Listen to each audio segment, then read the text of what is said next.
Con 10 minutos, estamos en Punto Noticias, en su primera emisión, saludando ya con nuestro segundo invitado, Inti Grunenberg, que nos acompaña de manera presencial. Ahí sí me escuchan, decía que estamos ya saludando con nuestro segundo invitado, Inti Grunenberg, que nos acompaña de manera presencial en nuestros estudios, PhD en Ecosistemas de Innovación. ¿Cómo está, Inti? Buenos días, feliz año nuevamente, qué gusto que esté aquí acompañándonos en nuestros estudios. Estamos con usted, Alexis Moncayo, quien le habla, Licenia Espinel. En las últimas semanas, el presidente de la República le ha dado la estocada final a la Ciudad del Conocimiento. A través de un decreto ejecutivo, el presidente ha dispuesto el cierre definitivo de la empresa pública Siembra y del proyecto de la Ciudad del Conocimiento Yachay en la provincia de Imbabura. Esta decisión se oficializó con la emisión de un decreto ejecutivo firmado el 6 de enero del 2023. No conocemos con exactitud cuál es el argumento, más allá de que lamentablemente en medio de esto hay un asunto político. ¿Qué opinión le merece esta decisión y cuál va a ser la consecuencia de la misma? Buenos días, bienvenido. Buenos días, mi estimada Licenia, mi estimado Alexis, deseándoles un feliz año y, como yo les decía, tras cámaras, que les dejen hacer su trabajo. Gracias, Inti. Eso es extremadamente importante, que tengamos la oportunidad de tener pluralidad de criterios, ¿no? En un país que lo necesita tanto. Ya hablando de la Ciudad del Conocimiento, un proyecto que recién ve luz en abril del 2014, eso fue la fecha en la cual se inauguró la Ciudad del Conocimiento. Es penoso entender de que el cortoplacismo de la clase política, que no solamente viene de este gobierno, en realidad es un mal que el Ecuador lo viene teniendo desde hace varias décadas, no le permite generar proyectos a largo plazo.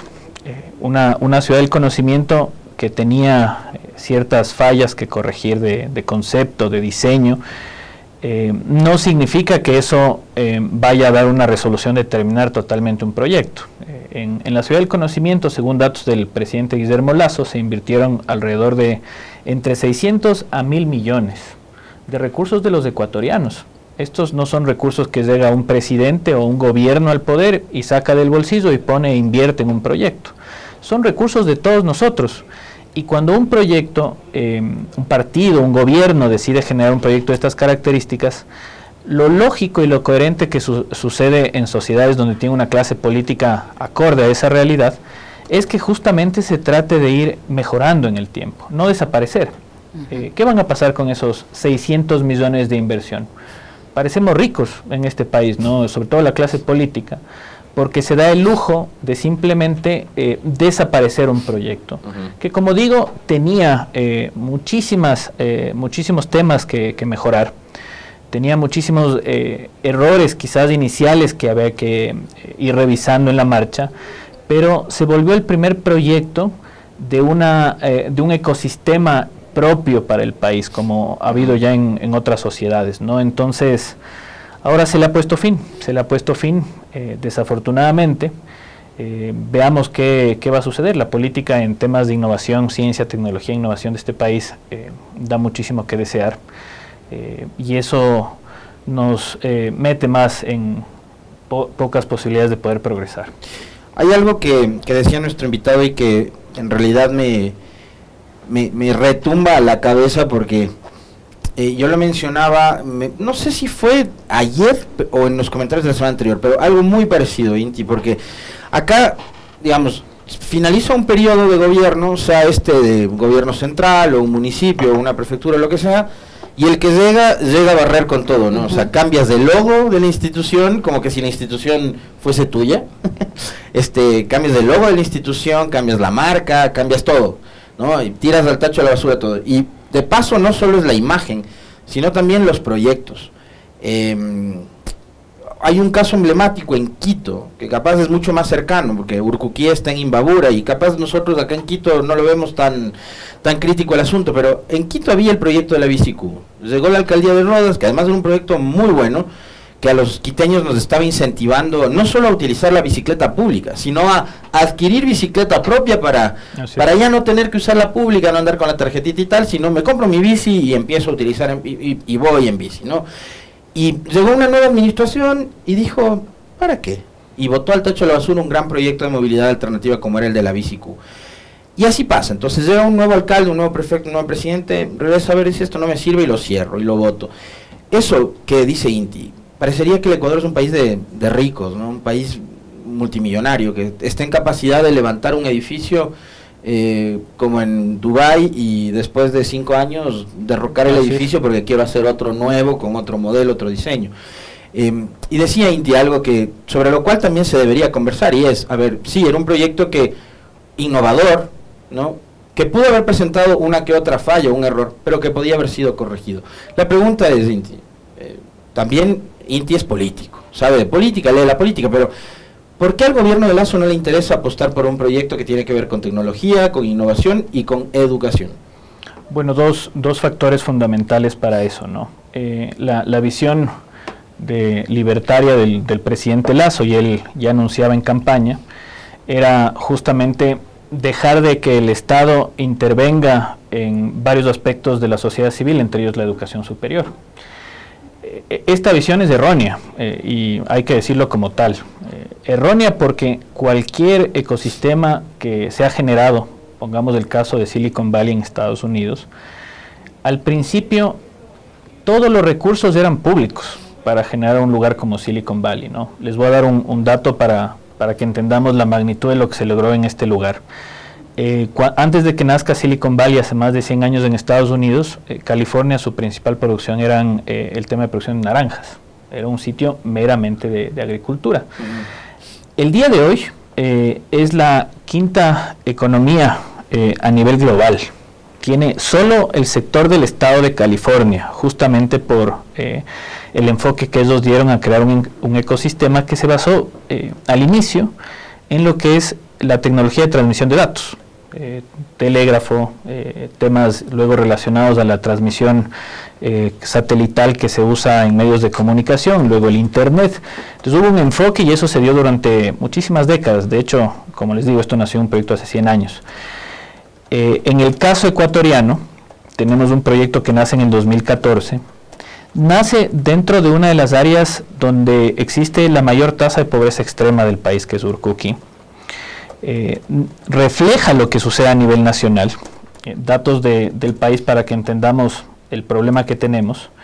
42.9% vive en pobreza en el Ecuador, sobre todo en el sector de campo, ¿no? Y 22.7% en los sectores rurales, pobreza extrema. Entonces, que haya surgido un proyecto en uno de los sectores de mayores niveles de pobreza, que busque generar innovación, que busque generar tecnología, tenía un futuro que, si nosotros planteábamos las necesidades y, por ejemplo, se enfocaba en generación de bioeconomía, de agrotech, necesidades del país locales, podía haber rendido frutos.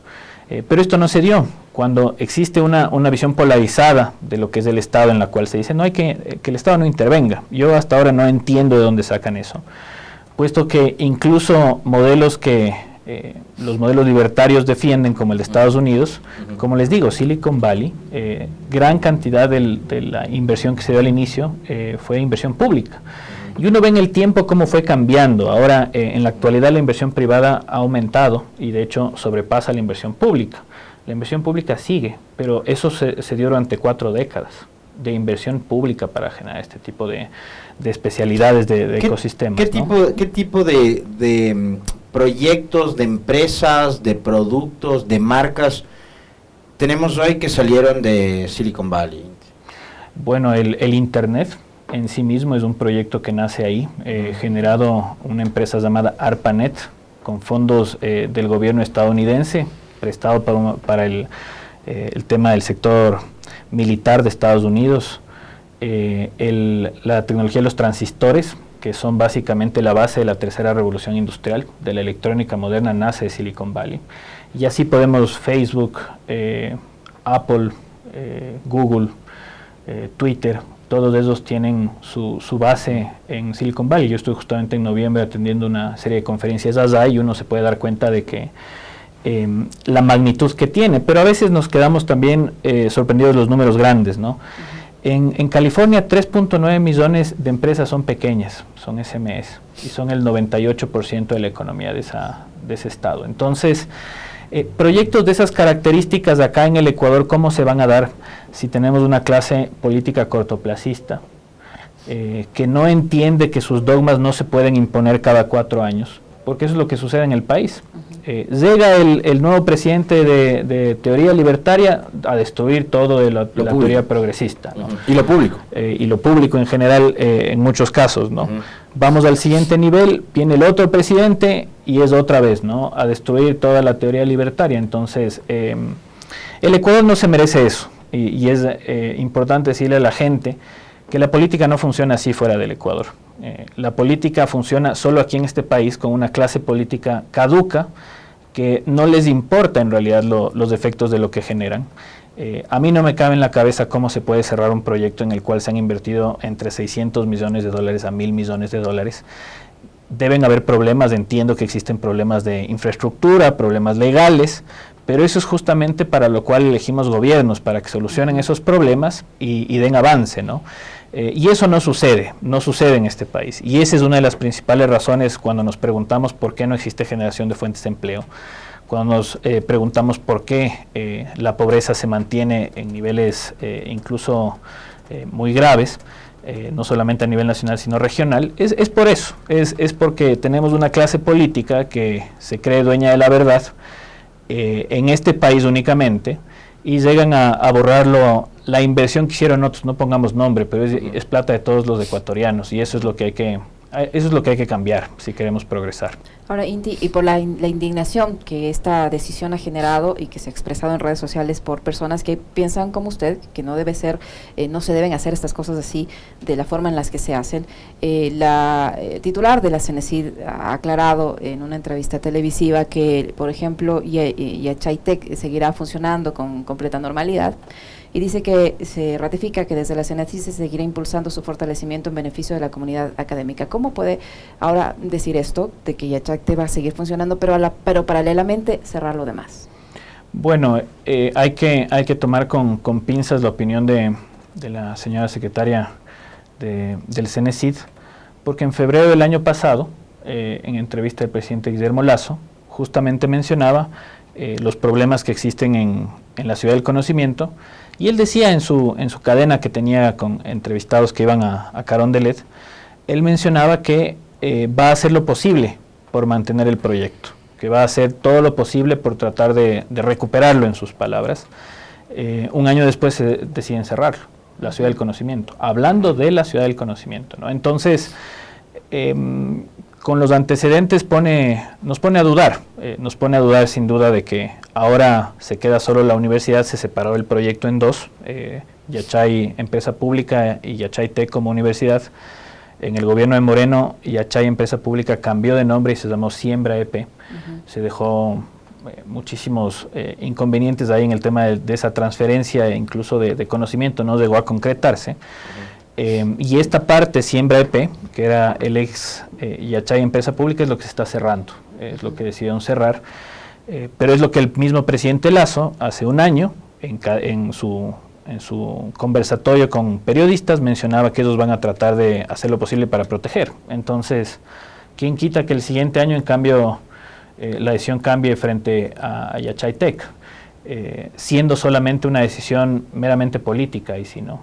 Yachaytec ha dado, siendo una universidad joven, siendo una universidad que todavía tiene mucho por ofrecerle al país, es un semillero de personas que están haciendo innovación.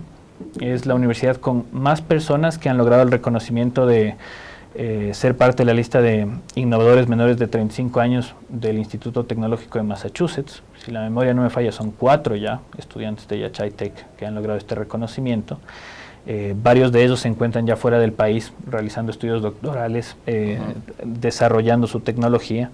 Entonces, no hace sentido en realidad. En realidad lo que tiene que hacer un gobierno es de entender que sus lógicas extremistas no pueden terminar acuerdos mínimos de desarrollo.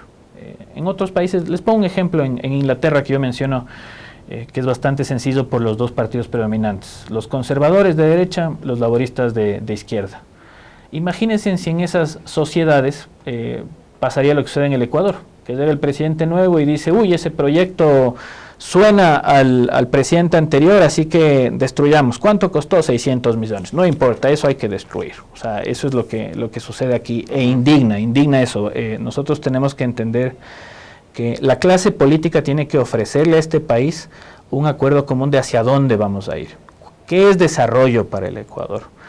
Vamos a dejar de una vez por todas la dependencia de lo que son combustibles fósiles, producción de lo que tiene que ver con minería y demás, y vamos a entender que nuestra lógica es la biodiversidad. El mundo está yendo hacia allá, nos podemos perder una oportunidad. Había un lugar donde se podía enfocar en la generación de tecnologías para esto, o simplemente vamos a estar cambiando de modelo cada 4 años, que vengan estos mesías que creen que pueden cambiar todo y derrochar los recursos de los ecuatorianos. ¿Cómo progresamos en ese sentido, ¿no? Ahí hay un asunto adicional, Inti, que capaz, digamos, no viene al caso hablarlo, porque con ustedes estamos conversando más de los temas que están relacionados con la innovación y de tales, pero ¿qué va a pasar, por ejemplo? Y una pregunta que la dejo suelta es, ¿qué va a pasar con las expropiaciones?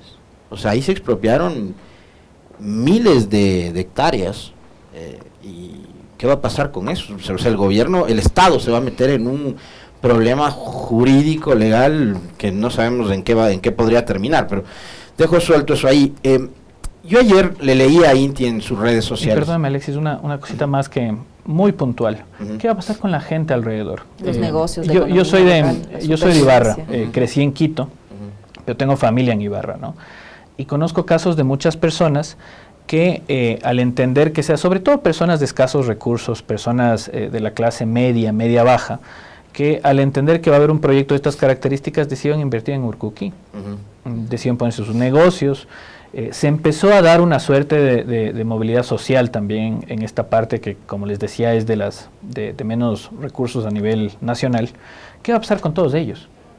Cuando viene un gobierno y simplemente destruye lo que hizo el anterior, aquí tiene mucho que ver el gobierno de Lenín Moreno, sí, seamos muy sinceros. En realidad ahí hubo un abandono total de este proyecto y las consecuencias las termina de dar el presidente Lasso. Pero ¿Se acuerda, Inti, lo que dijo Moreno cuando visitó a Yachay? Recuerdo. O sea, tuvimos un presidente de un nivel intelectual tan mediocre que cuando llegó a Yachay les dijo a los chicos, aquí les hace falta una discoteca, voy a abrirles una discoteca, les dijo. Entonces eso solo enfatizar, ¿no? La gente, hay cientos si no miles de personas que apostaron a ponerse sus negocios, a tratar de pensar en un proyecto a largo plazo, en un país donde los políticos son los cortoplacistas, no la gente. Ayer le decía, Inti, le leía en sus redes sociales y coincidía con esta revelación que han hecho a partir de este diálogo con el señor Cortázar, de que estaría gente muy cercana al presidente Lasso involucrada en un escándalo de corrupción muy grande. Y también lo mencionábamos con nuestra invitada anterior, con Sibel Martínez. El presidente Lasso, cuando era candidato, su proyecto ofrecía primero el Ecuador del encuentro, y vemos que ese encuentro no se ha dado, ¿no? Porque hay una infinidad de pugnas, de peleas, de conflictos entre ejecutivo, parlamento, el sistema judicial, etcétera, etcétera. Vemos que al gobierno además le cuesta muchísimo hacer política con base precisamente en acuerdos, ¿no? Le cuesta mucho, tanto así que antes de posesionarse dinamitó su alianza con el Partido Social Cristiano, y que hoy Nebot, no sé si sea tan abierta y tan real a pelear, pero no quiere sentarse con Lasso. Entonces ofrecieron el Ecuador del encuentro y ofrecieron un gobierno transparente y de lucha férrea contra la corrupción, y hoy tenemos que hay problemas en las aduanas, que los famosos aduanores llegaron a hacer negocios y nos dijeron, nosotros como somos personas ricas, como somos empresarios prósperos, banqueros, hoteleros, etcétera, etcétera, nosotros no necesitábamos llegar para robar al Estado. Y hoy tenemos estos escándalos. ¿Cómo ve usted este desarrollo de estos acontecimientos y también el silencio que de parte del gobierno, a pesar de que no dicen nada, pero dicen mucho? Bueno, terminamos el mes de diciembre del 2022 con datos, si la memoria no me falla, la encuestadora Market fue la que colocaba datos del estado de ánimo de los ecuatorianos y cómo vemos de cara al 2023 la situación del país, ¿no? Y uno de los líderes de esta encuestadora mencionaba que no había visto datos como estos en su tiempo de trabajo, ni siquiera en época de cuando el país iba a entrar a la dolarización, que fue un evento durísimo sobre todo para la clase media de este país. Entonces, en el 2023 empezamos, entramos segunda semana, y tenemos un escándalo de magnitud muy, muy grande, ¿no? Es que el cuñado del presidente estaría involucrado en lo que el medio digital La Posta mencionó. Es algo gravísimo, gravísimo, que el silencio no puede ser la respuesta de un gobierno, porque yo creo que sobre todo los jóvenes de este país nos encontramos cansados de ver la diferencia entre lo que ofrecen los políticos de vieja escuela y lo que hacen. Si el presidente Lasso llegó a ganar las elecciones fue justamente por, entre varios factores, yo creería dos principales. Uno, justamente él hablaba de, se van a acabar las rencillas. Él decía, vamos a sentarnos en la mesa con todos los partidos políticos, incluso con el partido del correísmo, ¿no? Que sabemos que existen grandes rencillas entre los dos movimientos, pero ellos mencionaban justamente eso, ¿no? Va a ser el Ecuador del encuentro, no vamos a perseguir a nadie, vamos a generar justamente un espacio, lo cual es la lógica a seguir. Estamos intentando salir de una pandemia que destruyó 700,000 fuentes de empleo en este país, disparó los niveles de pobreza. Lo que hace cualquier sociedad decente es justamente eso, una clase política que dice, bueno, dejemos los odios a un lado, empecemos a trabajar para tratar de sacar este país adelante. Cuando existan casos de corrupción, a esas personas habrá que darles no una persecución, sino simplemente que sigan el proceso legal justo, pero eso no puede satanizar a todo un proyecto político, independiente de la ideología, porque eso dice en contra de un grupo bastante grande de personas que piensan diferente, ¿no? No tuvimos eso, no tuvimos eso. Los ecuatorianos vivimos con una zozobra de lo que ofrece la clase política es una cosa y cuando llegan hacen algo totalmente diferente, ¿no? El presidente también ponía la vara muy alta en temas de anticorrupción. Él decía justamente, en mi gobierno vamos a tener 0 casos de corrupción. Es una vara altísima, ¿no? Y él mencionaba y decía, no voy a tener familiares dentro de o cerca de Carondelet, ¿no? Eso no va a pasar en mi gobierno. Y se destapa este tema en el cual una persona que sería familiar cercano del presidente podría estar en gravísimos casos de corrupción. Y yo creo que la gente estamos hartos. A mí mismo me molesta el pensar de que la clase política que llega al poder, por más que ya tienen recursos, quieren seguir captando más poder y más recursos económicos. Entonces, lo que la mayoría busca y lo que sucede en cualquier país donde tenemos una clase política decente es que vayan a servir cuando entran al sector público, ¿no? El sector público no es para servirse, eso hagan en el sector privado, tengan sus empresas, apoyen a que crezcan los emprendimientos, pero si ya entran al poder, yo conozco muy de cerca el caso de Noruega, mi familia del lado paterno es de allá, de hecho uno de mis tíos trabaja más de 50 años del sector público de Noruega, y él sabe que es un orgullo para él trabajar en el sector público. Él sabe que quizás no va a tener una vida tan acomodada como otras personas que se encuentran en el sector privado.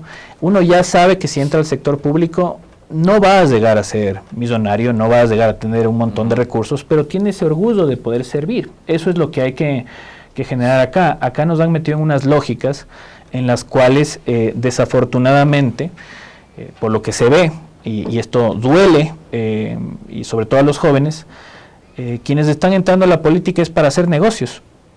Eso es lo que parece que está sucediendo. Independiente de la cantidad de recursos que tengan. Una persona que ya tiene toda la vida por delante con recursos incluso para sus generaciones siguientes, como el presidente Lasso, envuelto en este tipo de escándalos. Entonces necesita una respuesta no puede ser el silencio. Ellos tienen que responder justamente estas gravísimas acusaciones, porque no jueguen con los jóvenes de este país, que estamos cansados de lo que están haciendo, de lo que se ha venido haciendo en este gobierno, se hace también en gobiernos anteriores. No jueguen con nuestros sueños y con nuestras esperanzas de tener un futuro mejor. ¿Para qué se lanzan a la política si no es para servir? Si se van a servir ellos mismos, entonces no se metan a la política, dejen que los jóvenes ingresemos, porque nosotros sí entramos con ganas de servirle a este país, sin pensar en intereses propios, sino más bien en la gente.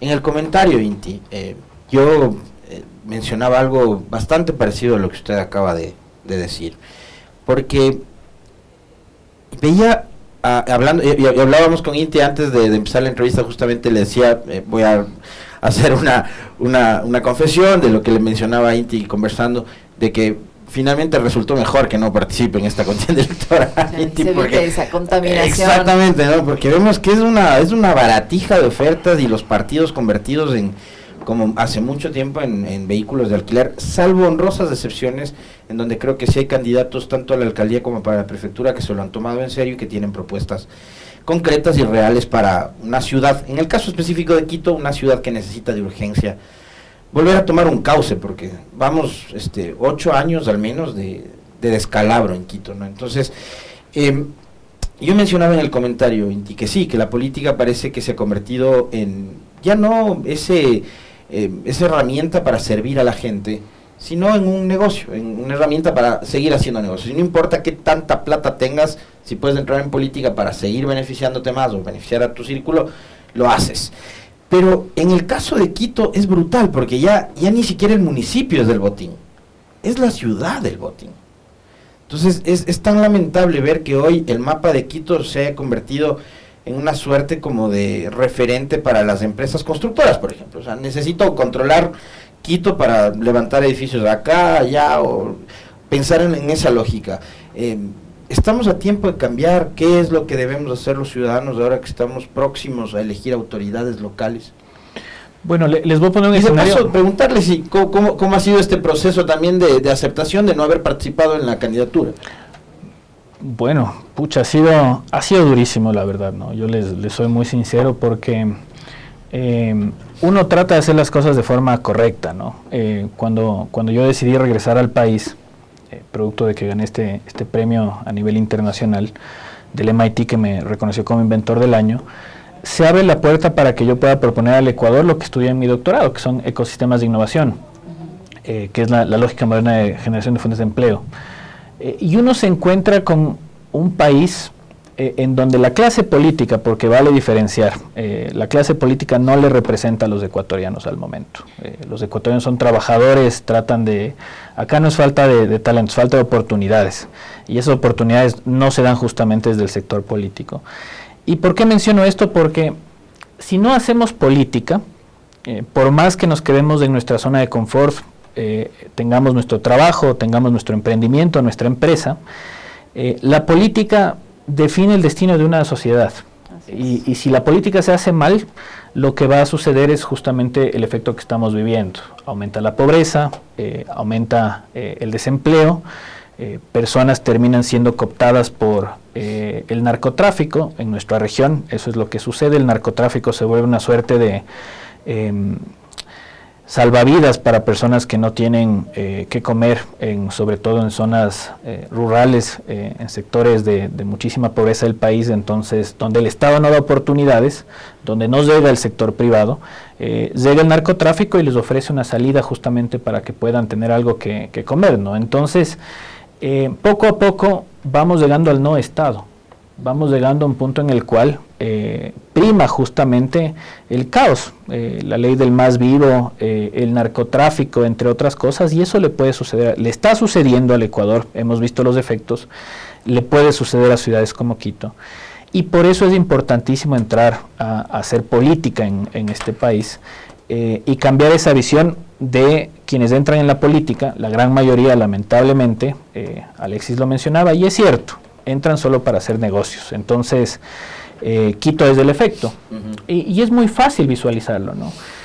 Cuando yo me fui del país, o bueno, cuando estaba en el colegio, coger trolebús era un servicio eficiente. Yo iba a Cotocosao, a la estación norte, cogía el alimentador, llegaba a mi casa en el alimentador, y era un servicio decente, no digamos perfecto, ¿no? Pero veamos ahora cómo funciona el sistema de transporte, el trolebús, por ejemplo. Entonces, ¿qué hubiese sido lo lógico? Que mejore el transporte, que se den intervenciones, que se haga el tema de una mejor infraestructura. Y si nos fijamos, todo eso le está sucediendo al municipio. Si vemos, antes ciertas obras funcionaban mejor. Ahora, en cambio, es degradación. Miren la central norte de la estación del trole. ¿Qué es ahí? Ahí están metiendo vehículos que cogen por pico y placa. Está totalmente destruida. Destruida, ¿no? La de la y es el mismo caso, volvemos a lo que hablamos en Yachay al inicio, ¿no? Una clase política sin la capacidad de poder tener planes de visión de largo plazo, tener la objetividad y el sentido común de poder coger los proyectos de los gobiernos anteriores, quitarles la bandera política, lo que esté bien continuar, lo que no se encuentre tan bien mejorar, y lo que se encuentre totalmente mal, tomar una decisión antes de tomar el facilismo de destruir, ¿no? Y yo les digo, la clase política no está a la altura del país, porque incluso los ecuatorianos, si ustedes se compran una casa que ya no nueva, sino que ya alguien ha habitado ahí, uno no tumba la casa, pues. O sea, nos llega, me caía mal el dueño anterior, tumbo la casa y me hago una nueva, ¿no? La mejora, la remodela. Correcto, entonces, o sea, los ecuatorianos, por eso les digo, la clase política no representa lo que somos los ecuatorianos, porque nosotros no actuamos así. Nosotros no es que estamos ahí en el, pucha, le odié al de al lado, le odié al anterior, hijo de madre, tumbo, ¿no? Entonces, nosotros sabemos que no podemos hacer ese tipo de cosas, entonces la clase política tiene que entender eso. Al momento, tristemente, y eso es lo que se dio, vale decirlo, la gran mayoría de la clase política está metida, no todos, no se puede generalizar, pero la gran mayoría están ahí por sus negocios. Quieren hacer negocios nada más, no les importa el futuro de la gente. Una realidad completamente lamentable. Muchísimas gracias, Inti, por habernos acompañado. Siempre es muy ilustrativo conversar con usted. Muchas gracias. Gracias. Usted. Inti Gronenberg, que ha estado con nosotros, 8:41 minutos, siempre una pausa. No se vayan, ya regresamos.